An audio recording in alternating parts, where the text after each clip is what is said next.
Now, so Bismillah, in today's debate, we are basically debating the fine tuning argument for God, and inshallah, the way I plan to take this, I have a 7 minutes opening statement. First, I'll go into a little bit on the burden of proof. Then, after that, I will go into the basic premise regarding the fine tuning argument and then deal with some of the contentions.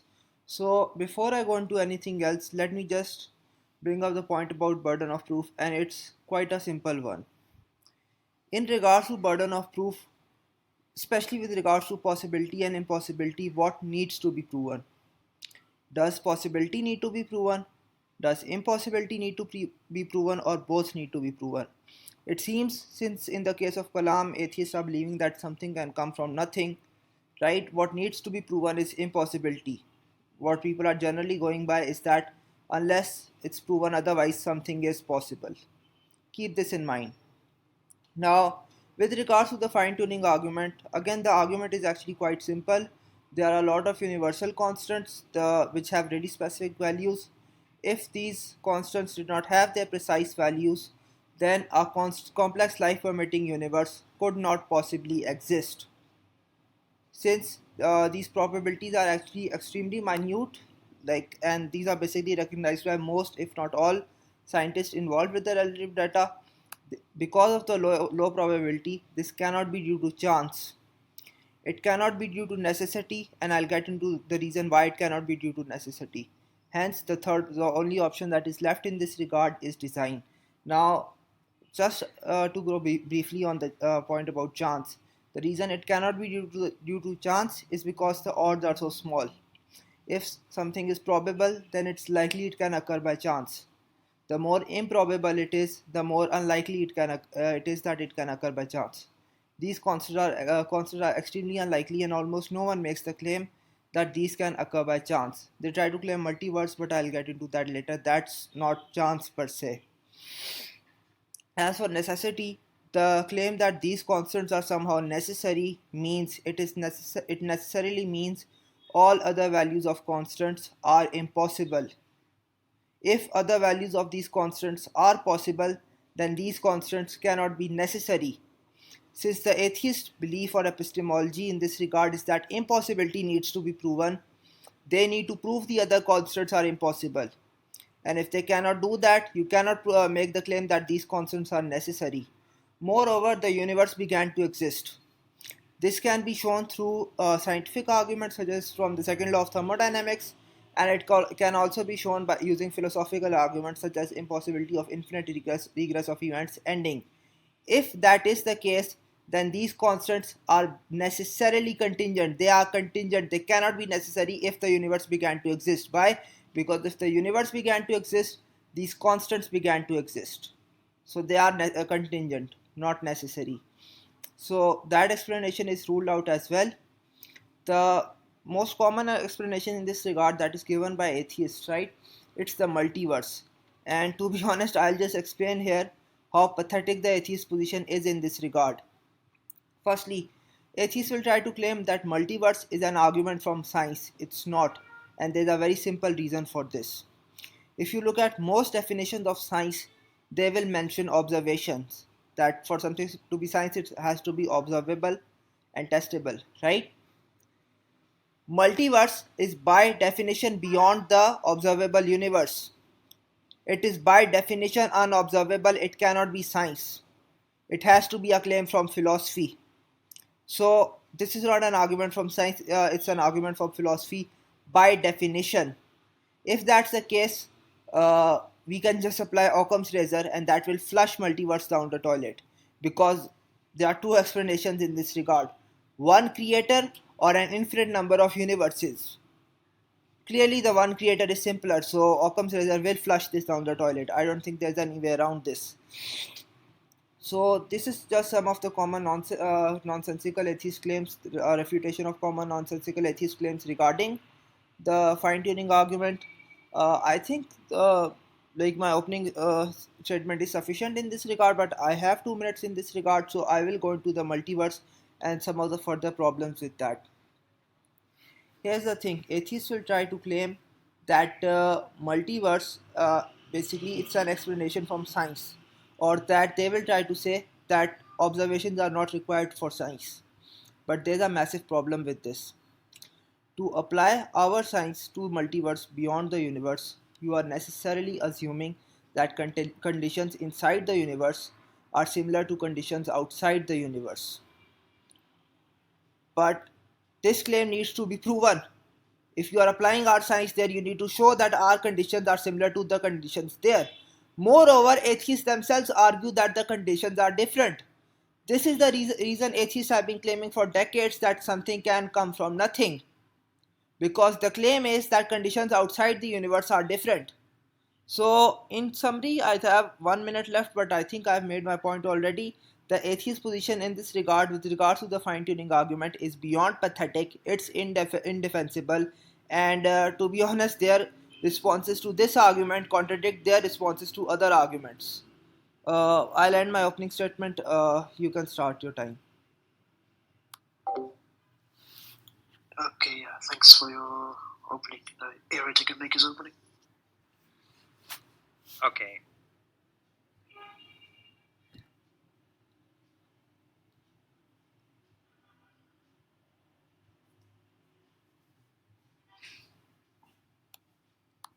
You can start. All right, 1 second. Okay, so I hope I don't take too much of the opening time. I'd like to thank Logicat for modding this debate, and I also like to thank Amr for agreeing to debate with me on the fine-tuning argument.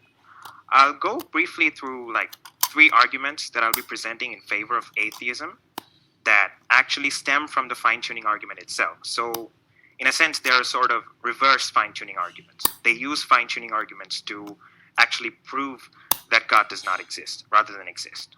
So I use the term atheism interchangeably with naturalism, in the sense that naturalism is the view that holds that there's nothing but natural entities with nothing but natural powers. In the context of fine-tuning, I think what we have is 2 theories.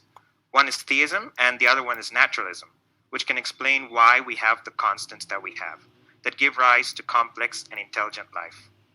So for my first argument, I'd like to make use of Occam's razor, which I'll also be using in my second argument as well, otherwise known as principle of parsimony.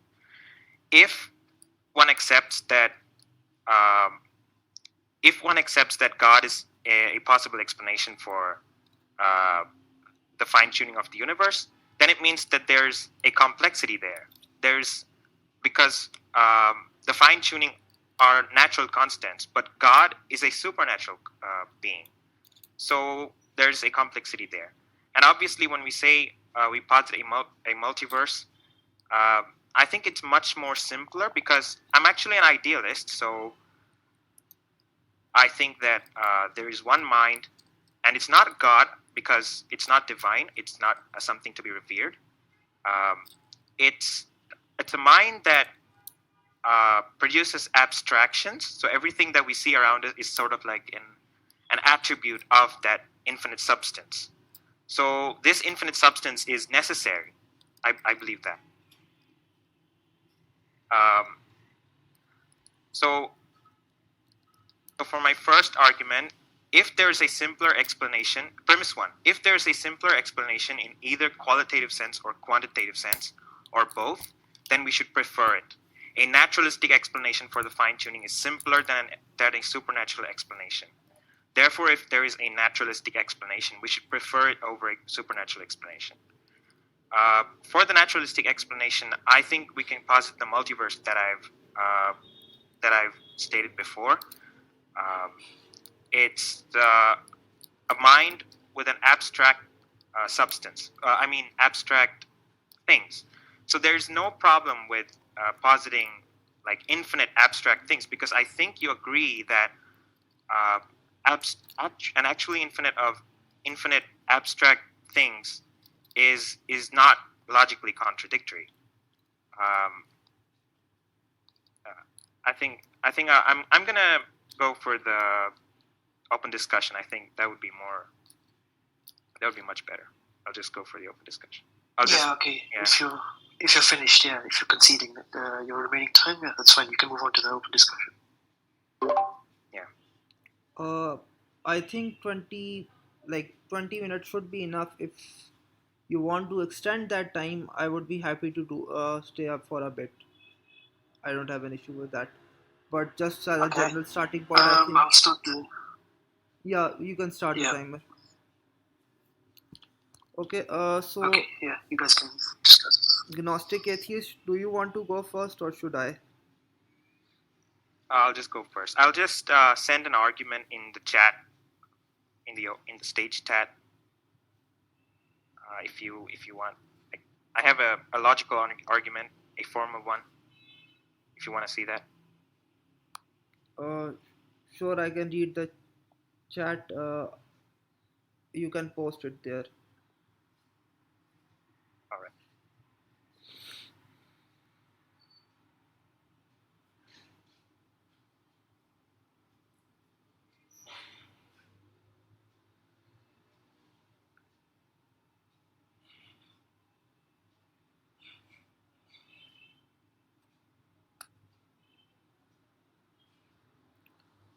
Till you post it, can I just respond to one of the points?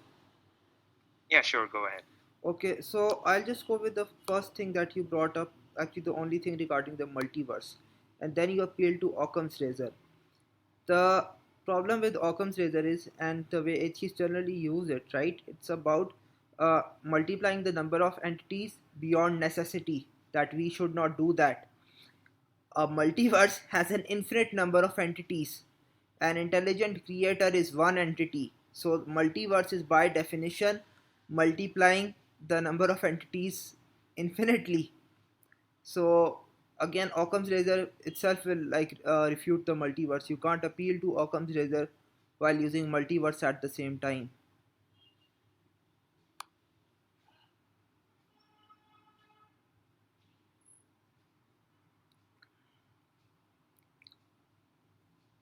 But you do have a complexity there, don't you think? Like, Uh, well, you posit a supernatural entity rather than a natural one. So you do have a complexity there. And also, you say that God is also infinite in terms of like in qualitative sense, I think. Do you say that? Or yeah, I do, I hope I'm not wrong. I will get into it. Yeah. Right, as far Yeah. as the point about complexity is concerned, we can do this two ways. Either we can have an objective criteria for complexity, and the way most atheists argue for it, and I think you were trying to argue for it, is more entities, more complexity. If that's the case, multiverse is refuted by Occam's razor. If you want to argue in terms of subjective terms, that maybe supernatural is complex, natural is not complex, well, I could do the same things in this regard. An infinite number of things are complex, finite number of things are not complex. That's just subjective. That does not work. Moreover, to the second point you made regarding God being infinite, right?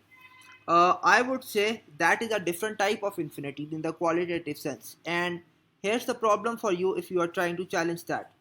In that sense, right, in a way of basically uh, like God is always existing, or actually, let me just go back a bit. As far as that kind of infinity is concerned, right, qualitative infinite, I think the burden of I will bring up the point I made earlier with regards to the burden of proof and regarding possibility and impossibility.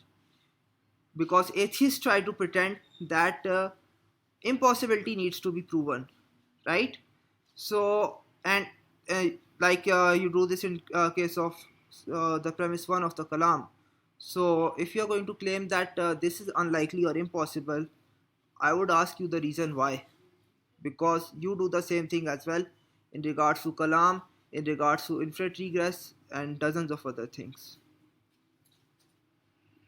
Okay, I would actually agree that like God is a simpler alternative, but you do say that God is infinite in qualitative sense, and I take the same position. I say that the multiverse is qualitatively infinite, not quantitatively infinite. What do you say with that regard? Uh, The difference between qualitative infinite and quantitative infinite is very simple. In a quantitative infinite, there is an actually infinite number of things. An infinite multiverse, by definition, necessarily is a quantitative infinite number of things. There is an actually infinite number of universes there. So that's not a qualitative infinite. Well, I think that it's like unified. I don't say that there is an actual infinite number of things. I'm also an existence monist in this regard. So I think that there's only one substance that's qualitatively infinite, that has all those objects that exist. But that substance, एक second चुप कर जाओ. But that substance has an infinite number of universes. So you already, even in that substance, you have an actual infinite number of things. Here's what this would be equivalent to. This would be equivalent to me believing in a concept of God that has an infinite number of body parts. In that case, you would have an actually infinite number of things, and that would be analogous to the multiverse as well, the way you are presenting it. But I don't believe in that, and that's why this point wouldn't apply to my scenario, but will apply to yours. Okay, so what do you mean by qualitatively infinite? I mean, do you think that God has like infinite attributes, or his attribute is in some way infinite? Like in what sense, basically? I'm just saying. Okay, here's what I mean by quantitative infinite, and the reason I'm saying this first because it's easier to explain. Quantitative infinite means an infinite number of things. Someone mentioned in the comments potential and actual infinities. That has nothing to do with the discussion we are having right now. A quantitative infinite, it would be a collection of an actual infinite number of things. Suppose you had a bag and it had an infinite number of balls in it. That would be an actual infinite number of things. That would be a quantitative infinite.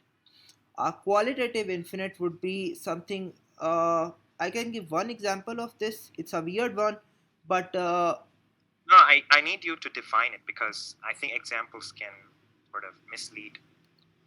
I just need to give me a definition. Well, I think examples are more relevant here. I don't have a specific definition memorized for this, but I can tell you the difference between quantitative and qualitative infinite, and why they are different, right? So, in regards to qualitative infinite, right, it just means you could define it as limitless in one sense, but in another sense, and I think that is relevant to our discussion here. The one of the ways in which theists say God is infinite, right, is that God always exists, right? This is something theists usually believe in this regard. And some atheists try to claim that is infinite, and some theists say this as well. But here's the thing: let's suppose the B theory of time was true, and each moment, this moment, yesterday, the day before that, all of them exists. All those moments always exist. In a particular sense, they are infinite as well. But there are no infinite number of things there. I hope you can understand this, and if you don't, you can mention the problem here. Yeah, I'd like to um, talk about the fine tuning argument, not the Kalam cosmological argument or anything like that. I'd like Uh, to talk about the fine tuning. yeah, but you brought up the point about infinity. I was just explaining that. Yeah, can you um, define what qualitative infinite is? Like, I really need a definition, because I don't think examples are sufficient. Well, if I'm to give a very simple definition, it would be an infinite that is not made up of any parts. It's not a sum of an infinite Yeah, I would number of agree. things. The, Yeah, I would agree. The multiverse is not made of parts. It's made of attributes. It's consisted of attributes. It's not made of parts. Here's the I'm problem an with that: existence monist. multiverse by definition is made up of part. A multiverse by definition consists of an infinite number of universes. Each of those universes is a part. So multiverse by definition is made up of parts. Well, maybe I don't actually think that there is a multiverse. I think there's just one substance, and this substance is like um, possesses infinite attributes, and all of the things that we see around us is an attribute of that one substance, and that one substance is qualitatively infinite. I don't see any like contradiction or any problem with that. I mean, Uh, you'd have to explain. Um, you'd have to prove the fine tuning is an evidence for God. Um, and if we have a naturalistic explanation, I think that suffices because by Occam's razor, naturalistic explanation is actually simpler than theistic explanation. okay, you made a couple of mistakes there. Occam's razor is about limiting the number of entities, not multiplying entities without necessaries. It's not about naturalism or supernatural or natural. It is just about limiting the number of entities. If there's one supernatural creator and an infinite number of multiverses, physical universes, then the one supernatural creator is simpler by definition if we are going by Occam's razor. And as for the claim you are making regarding a one particular substance existing, right? So in this scenario, we are both actually agreeing there is one uh, qualitatively infinite substance or thing that exists. You are just saying that that is not related to the fine tuning of the universe. I am saying that is. And there's a very simple reason for this. The fine tuning constants cannot be explained by chance. They cannot be explained by necessity for the very simple reason I gave earlier, and we can discuss that if you want. So, the only option left in this regard is design. That's why I'm saying there's a designer in this regard, because there is a reason for thinking there is design, there is intelligence behind the universe. You can respond to this. Yeah, I think I'll just bring this point later because I have a really interesting point to express. There's this thing. Uh, well, you do believe in the PSR, right? I mean, do you believe in the strong PSR Yes. or which one? Okay. So basically, an explanation is basically a necessitation. Do you accept that, or do you have a different view? Actually, I don't. And I'll give a very simple reason for this. Right, this is a common argument made against the strong PSR that a necessary fact or necessary thing cannot cause a contingent thing or fact, uh, or a necessary fact cannot explain a contingent fact. I think that's just a claim without any evidence, and there's no evidence for that. So, Okay, I'll provide an evidence for that. sure. I've sent the chat. I think that contingent things are impossible because they lead to a logical contradiction. So you would need a necessitating explanation there. I've sent. Let me ping you there. Sure. Uh, yeah, I cannot read this. Can you just type it out in English? Because I can't read this.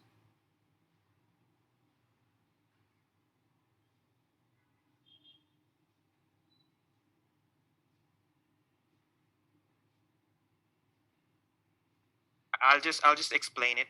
Sure.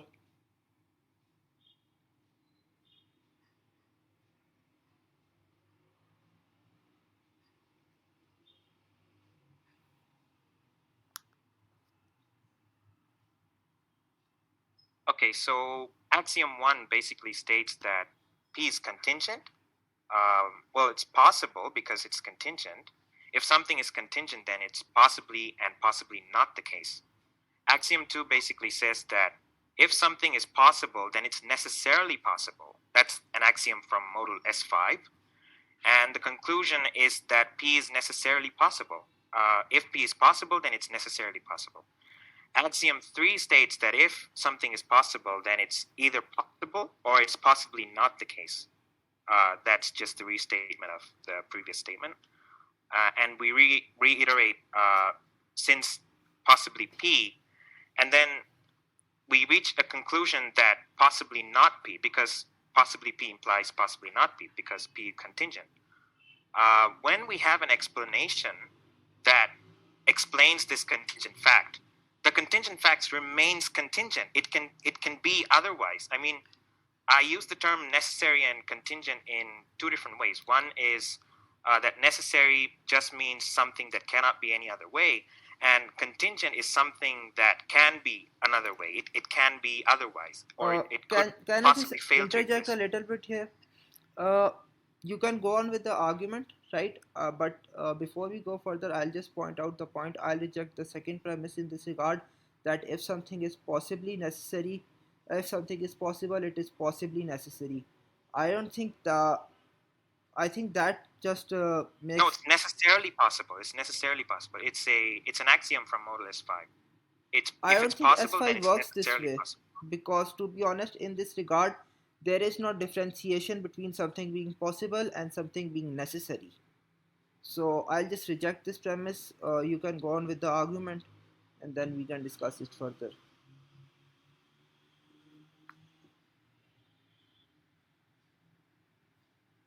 Okay, so I'll just briefly like express another argument. I think this argument is not going to work for you because you reject that premise. But I could give sufficient reasons to accept this premise, because if something is possible, Okay. then it's necessarily possible. It just follows from Model S5.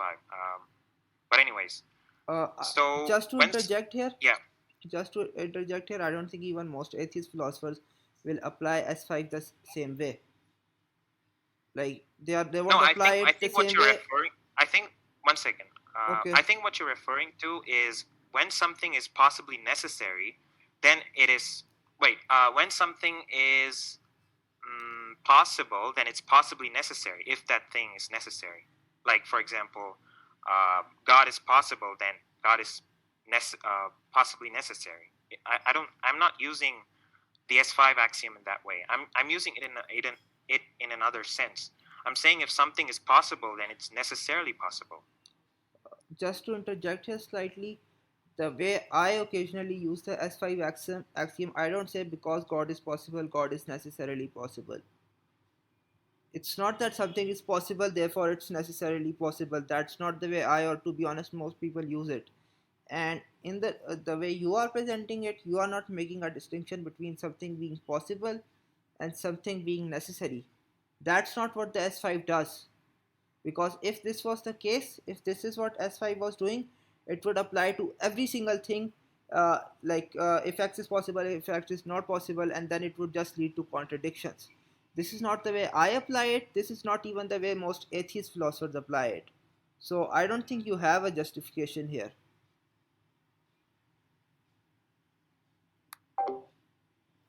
Okay, anyways, I'll just come to that later. I think that's much better. Anyways, so um, when something is contingent, it means it can be another way. Sure. And when we posit God to explain why we have, for example, we have the fine-tuning constants, right? So let's call the fine-tuning constants as A, and so if God explains A, then we would have a reason for why we have A rather than not A.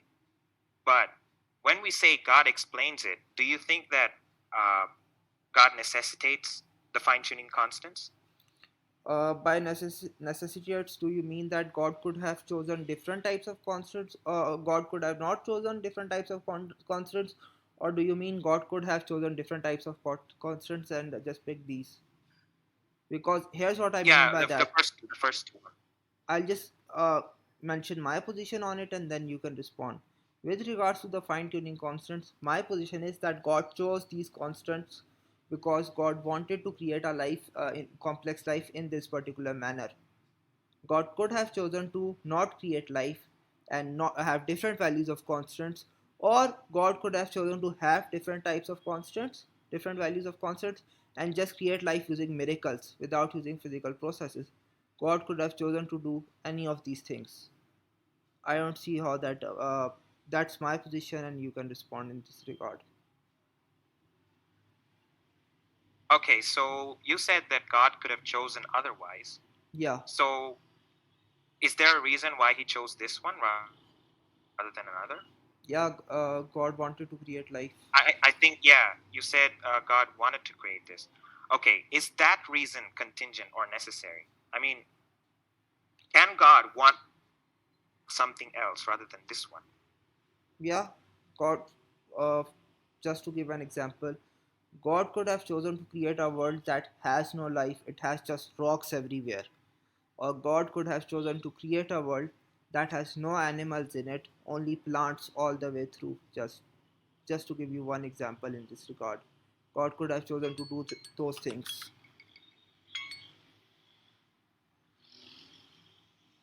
Okay, I think I'll come to this point later again. Sure. I'll present. Gnostic atheist, just to mention that the 20 minutes are up for the discussion. I can extend, I can stay for 10 more minutes if you like, if you want to bring other points up. Because Okay, okay, okay. you can bring one more point, then I want to go into one more point as well. All right, all right. I'll just say one argument. So, mm, suppose God explains the constants, then it means that either God is necessary or contingent. So, if God is contingent, obviously that would lead to an infinite regress or something like that. Like there's a creator ad infinitum. Um, I don't argue for a contingent creator or a contingent cause or a contingent designer. okay, okay, that's good. That's good. So if God is all powerful, then it means that he could have chosen. Well, he doesn't have any potentiality in him. Do you accept that? Depends on what you mean by potentiality. As in, like he could have chosen otherwise. Yeah, God could have chosen otherwise. I just mentioned this Yeah. earlier. So he God could does. have. Yeah. So he does have a potentiality in him. God has free will. Depends on how you define potentiality, but again, in this regard, I would just say, and I think most theists would say, God has free will. Yeah. So it shows that God has potentiality in him, but a necessary thing cannot have any potentiality in it because it must be purely actual. It must not be possible for it to be any other way because that's what necessary is. So, would you mean that God is contingent since he Okay, has potentiality in him? here's the thing.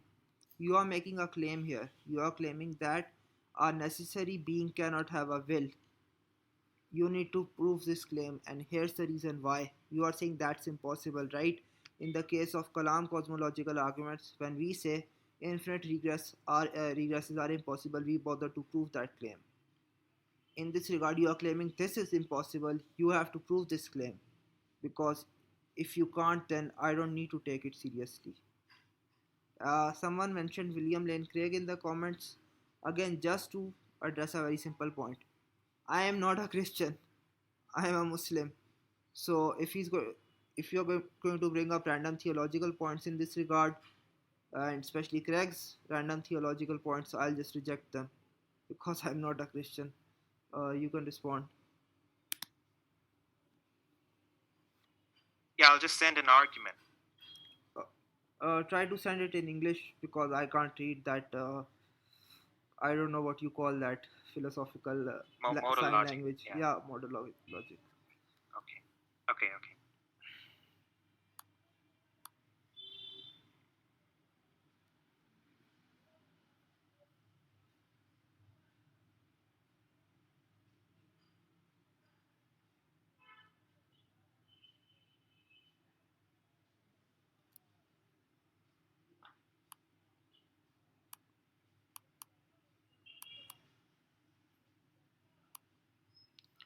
Till you do that, can I just make my point because I was waiting to make that as well.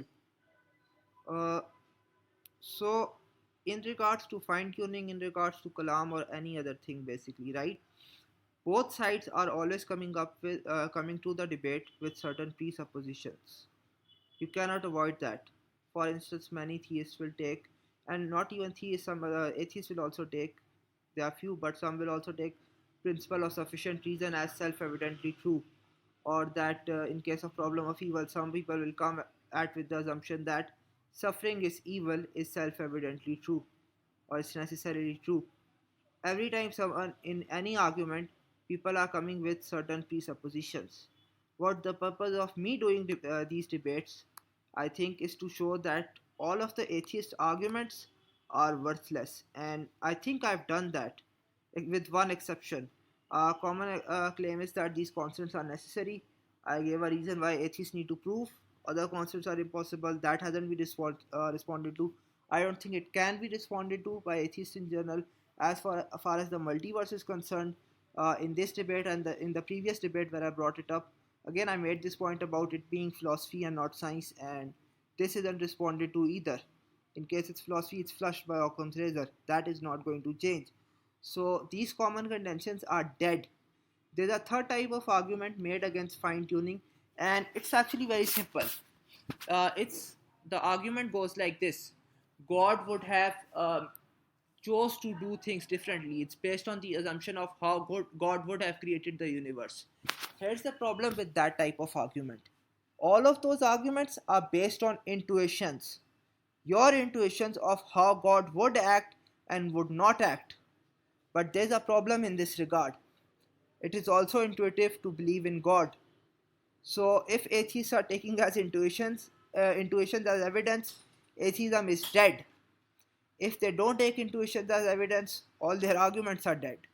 So that's another point I wanted to make in regards to the fine tuning argument, and why literally any atheist contention to it does not work, for a very simple reason and according to the criteria that atheists themselves use. Gnostic atheist, you can make your argument, and then I have to go, and then I'll address it, and then I'll have to go. Okay. I'm gonna ping you in the chat. I've sent an argument basically that if something has potentiality, it cannot be necessary. Yeah, this was the point you made earlier, right?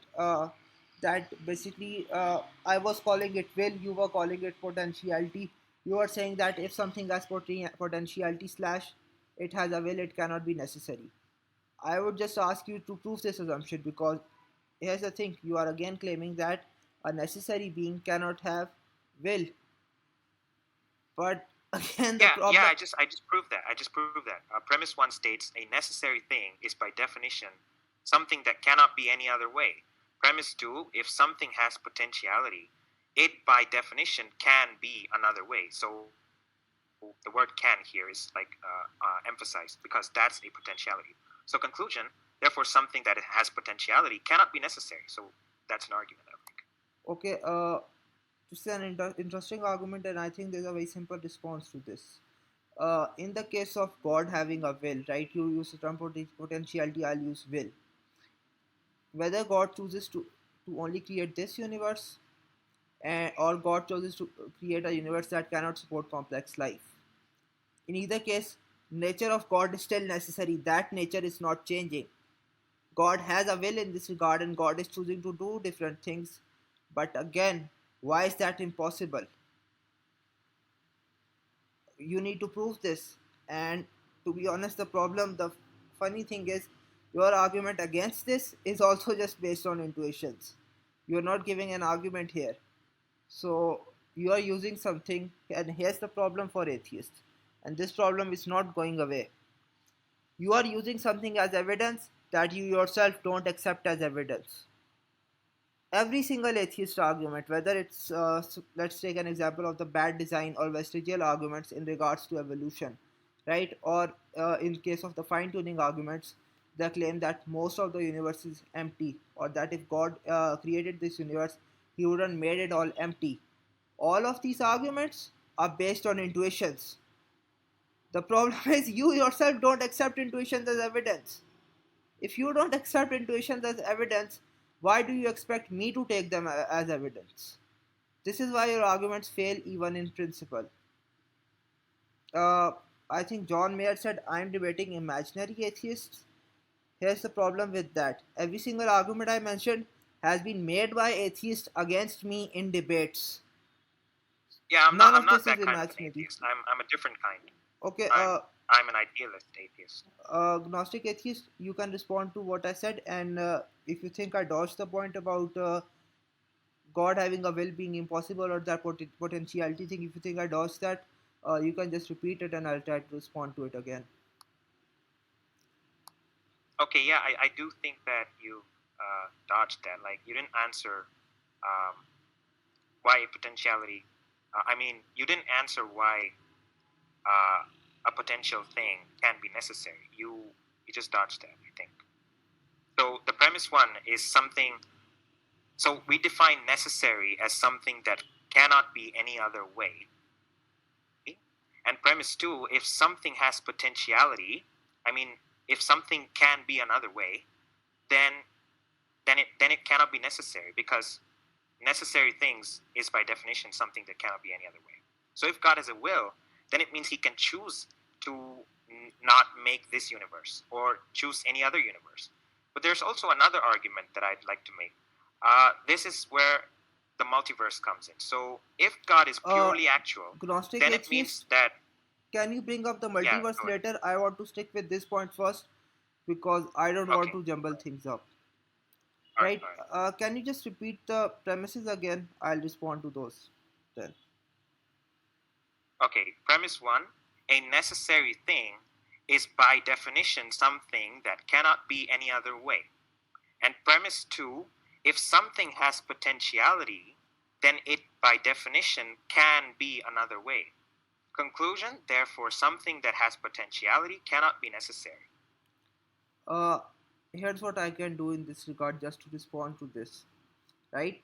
I can change the first premise. I can change its definition of a necessary being or a necessary existence. I can say if something is necessary, then its nature cannot be any other way. In in this regard, if this is the definition of necessary, right? God having a will have the same nature either way. So in this case, God is still necessary, even with having a will.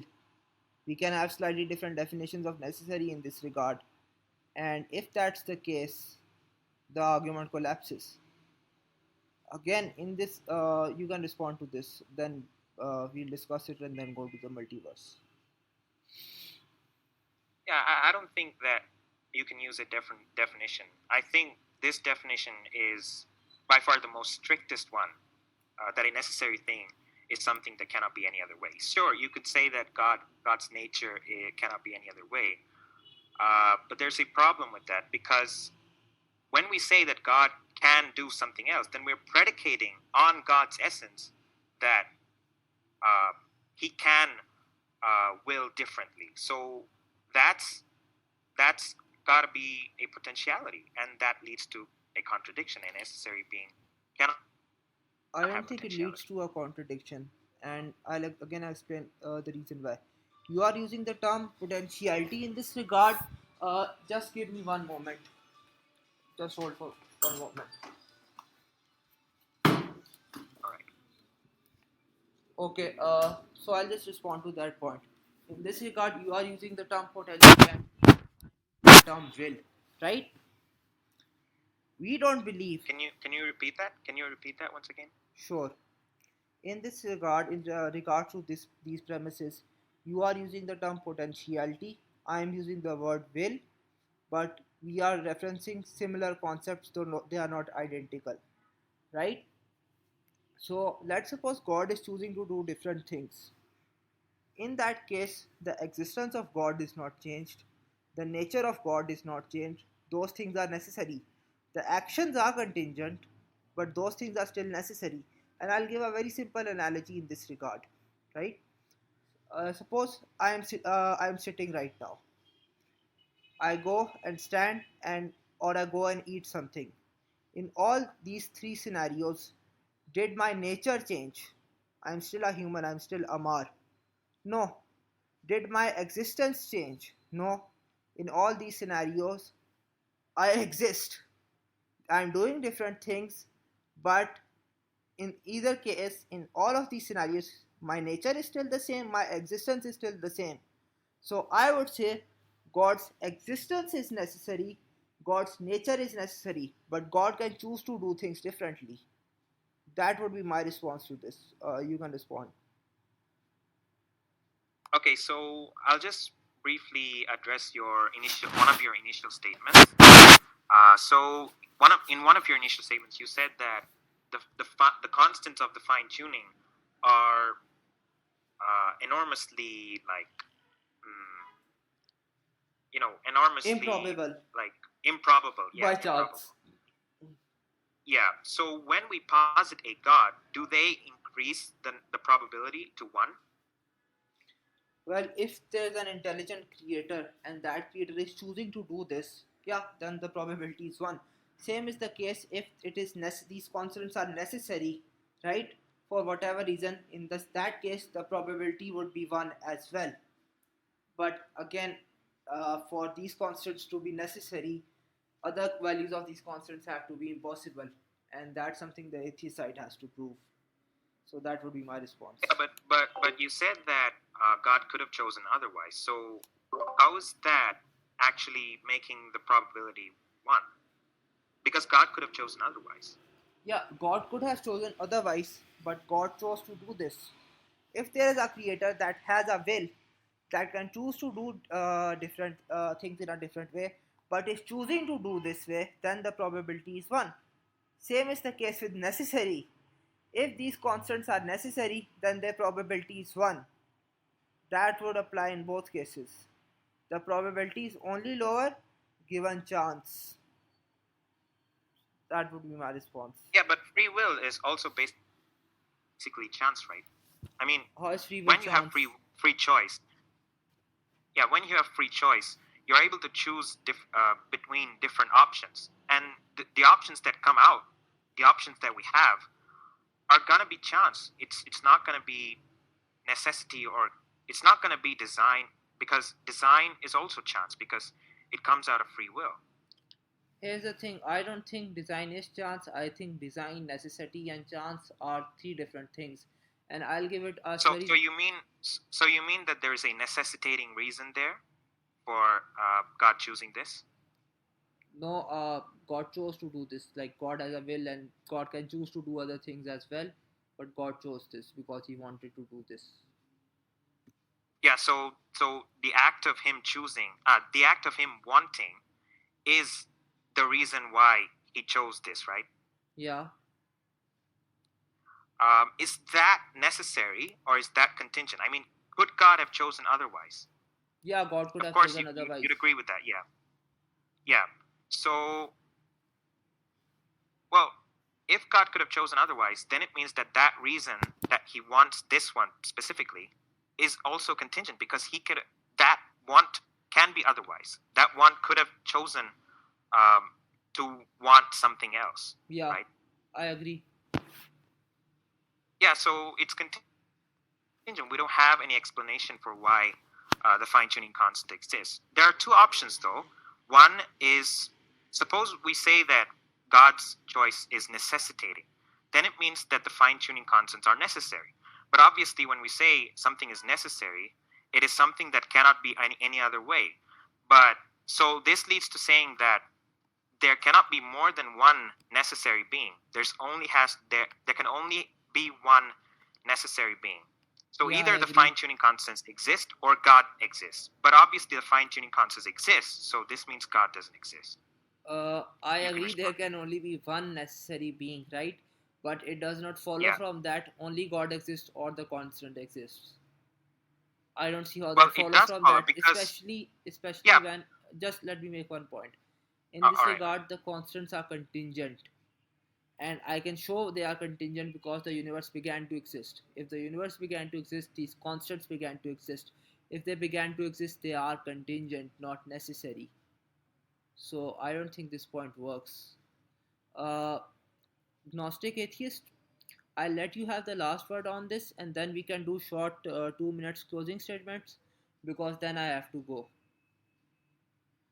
Okay, I think we can just have Q and A instead of closing statements. I I'll actually have the Q and A. I actually You have can to make go your now. closing statement.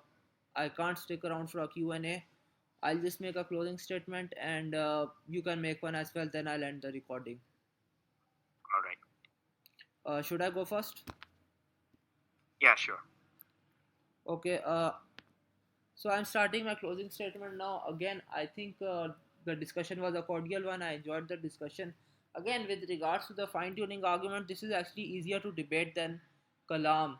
Why? Because we have the atheist responses, and all of them are actually refuted by the criteria atheists themselves use. So the atheist position in regards to the fine tuning argument is actually quite pathetic. But more than that, right? Uh, just to talk about future debates in this regard and other topics, I am looking for atheists who are willing to debate the following topics: problem of evil, evolution, intelligent design, does God exist? These are the usual topics, and I do want to have debates on these. If you are interested, message me in DMs. But one more thing, I want to debate another topic as well. Is atheism reasonable slash defensible? If anyone is interested, DM me. We can set up a debate. I'm free on Sundays. I'm only free on Sundays, and we can set up a debate then. Again, I actually enjoyed the discussion. I end my closing statement, and Glosnik Atheist can give start his. Okay, yeah, I enjoyed the discussion as well. It was really a cordial one. Um, and for my closing statement, I think when we say that something explains something, we mean that it's a necessitating relation, which means when God necessitates the fine tuned the constants of the fine tuning, um, then the constants themselves are also necessary. But obviously, there can only be one necessary being, either the fine tuning or God, or both of them are identical. So if both of them are identical, then, well, I think you wouldn't agree that they're identical. But yeah, I think I finished my closing statement. But yeah, it was a really interesting discussion. Okay, I'm ending the recording now.